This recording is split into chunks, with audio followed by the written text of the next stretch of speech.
Hi there. I'm splitting this video off to keep it short and focused on one core point, and I'm dashing it off audio only. Why the imminent House of the Dragon Season 2 full trailer needs to show White Walkers riding giant ice spiders.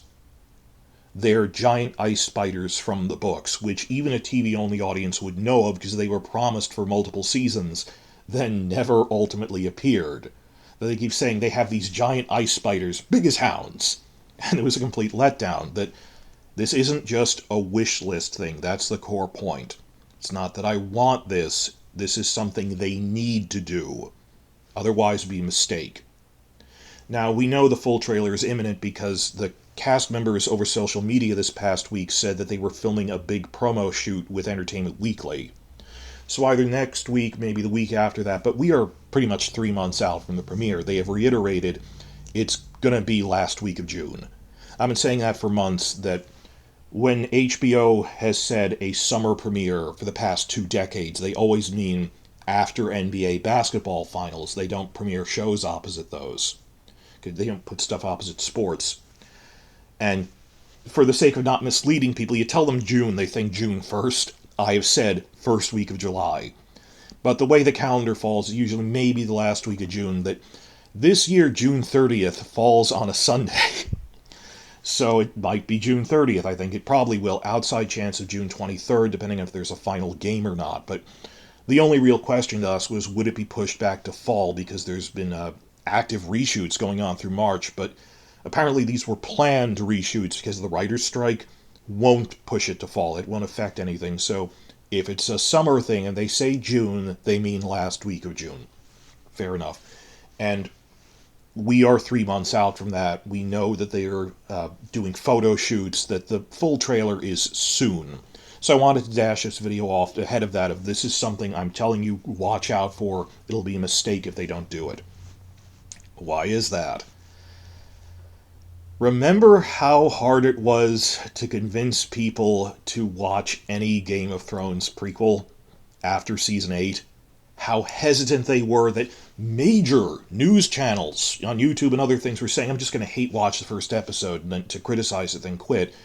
And then were like surprised and posting apology videos of, it was Benioff and Weiss's fault. These new showrunners know what they're doing. This feels like a real show as well as faithful to the books. Even TV-only things were like, this is so much better. There's real dialogue, real plot, and good cinematography for once. Just how hard it was to win people back on general principle. And then on specifics, like, oh, why do you want a Targaryen prequel? We know what happens because, Daenerys turns evil, and like, no, because that is not the real ending. Or if something similar happens in the book, it was condensed so much as to be unintelligible. That they were going on, it's not just the final season, they were going off books in season 5, guys. But that could have been said, people latched onto that phrase, oh, the Targaryens, but that could have been said of any prequel. Like, why would you want a Stark prequel? We know how it ends with King Bran, and how, like, he's alive, but how stupid it was. That this doesn't make sense to anything, that you ruin the Starks. Every single thing was systematically ruined. They wouldn't have liked any spin-off. Many people going, we can never have a Nymeria spin-off, Nymeria and the Rhoynar, because Benioff and Weiss permanently ruined Dorne on like a scale of decades because it was so racist and terrible. And I refuse to believe that this isn't what it's like in the books. A new adaptation would be different. We know it's different. That they didn't even outpace the books on the Dorne stuff. Nonetheless, even though a general audience would react to any specific plot, just in general principle, they were really against another Game of Thrones show after Season 8, regardless of how it happened, that Benioff and Weiss were just running out the door. A general audience would be most hesitant, specifically for a mention of the White Walkers again. About, of all the subplots that were ruined, the White Walker one probably stings the most. Because you can make vague arguments about, oh, Daenerys was supposed to do this or not, it was a tragic story, like the White Walker thing is indefensible. That you spent 8 goddamn seasons building them up, and then they were defeated in a single battle.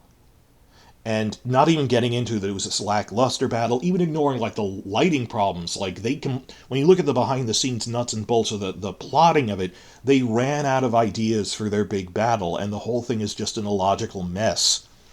And like at the last minute, they were debating: do we have a pack of direwolves come and attack the zombie dragon or not? Or just little things that they were just throwing it at the screen, and it was totally mismatched. And then at the last minute, they had Arya kill the Night King as they panicked and thought, oh, we need to be unpredictable.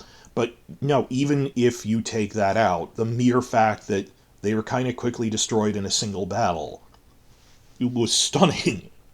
And a complete letdown. After all of this build-up, nothing happened. So, of all the subplots, a White Walker heavy one is probably the one that we have the most difficulty selling to a general audience. Now, the hardcore analysis channels, the Song of Ice and Fire dedicated channels themselves, have met this with cautious optimism, like, me, Red Team Review, Preston Jacobs, Alt Shift X, that given how well Ryan Condal handled the prophecy stuff in Season 1, he's earned our trust, and because he's working with George R.R. Martin. Martin confirmed, the prophecy about Aegon the Conqueror is something that is straight from the books, I just haven't revealed it yet. I told Condal, and working together, we put it in Season 1. That was done pretty well. So we're like, well, okay, let's see what the White Walkers were doing in this time period, setting up their reappearance again, because we don't think Seasons 5 through 8 are the real story. This is a prequel to the books, not to that. What we think doesn't matter, ultimately, though, but the vast general audience, even though we were won over, thinking on it, the point of this video is I have this clear mental picture came to me of when the general audience channels are posting live reaction videos and shot-by-shot breakdowns of the full trailer. If there's just a shot of a White Walker standing around in it, or one of the zombies, them rolling their eyes and reacting with revulsion. That more than anything else you could put in, Stark stuff, even Targaryen prophecy stuff, but the actual, in the flesh, the rotting flesh zombies and the White Walkers, people are still very hesitant about. And rightly so, that this was a major flop. And I realized, how do you quickly signal in a trailer, in one shot, that we are taking this seriously, we are not the frauds who ruined this before, this is different, as well as much more book accurate, book faithful. Show the White Walkers actually riding their giant ice spiders, which were promised, and it was a letdown that it never happened. Just visually, in a single shot, it could even be a single frame with no dialogue, showing the giant ice spiders would be a great way to signal this is not the White Walkers that were run into the ground. Would they redesign them? Because they don't look like the book White Walkers. That's a big question. I don't know. You might just have a shadowy figure on top of an ice spider. The ice spider might just be the focus of the shot, and it's dark, it's at night. That this isn't a wish list thing. They need to do that. So the point of this video is there are two courses of action, because we've confirmed the White Walkers are in Season 2 from spy photos of the makeup department showed the zombies. We have seen videos of the Night's Watch guys riding around. We know the White Walkers are in Season 2. Two courses of action are either A, don't show it in any promotional material and treat it as a surprise when it airs, and because the writing is better, people will be okay with it. Or make a big show of, in the trailer, prominently displaying the giant ice spiders are here, we're taking this seriously and book faithful. Because if you don't, there is no middle ground. If you just put in a shot of a White Walker, like a face shot or something, it'll lead to 3 months of people complaining about it and sour them on it. You need to show the ice spiders to show that we're not taking out all the magical elements to win over the soccer moms and football players, as Benioff and Weiss said, but you need to show this is book accurate. We're treating the White Walker plot seriously.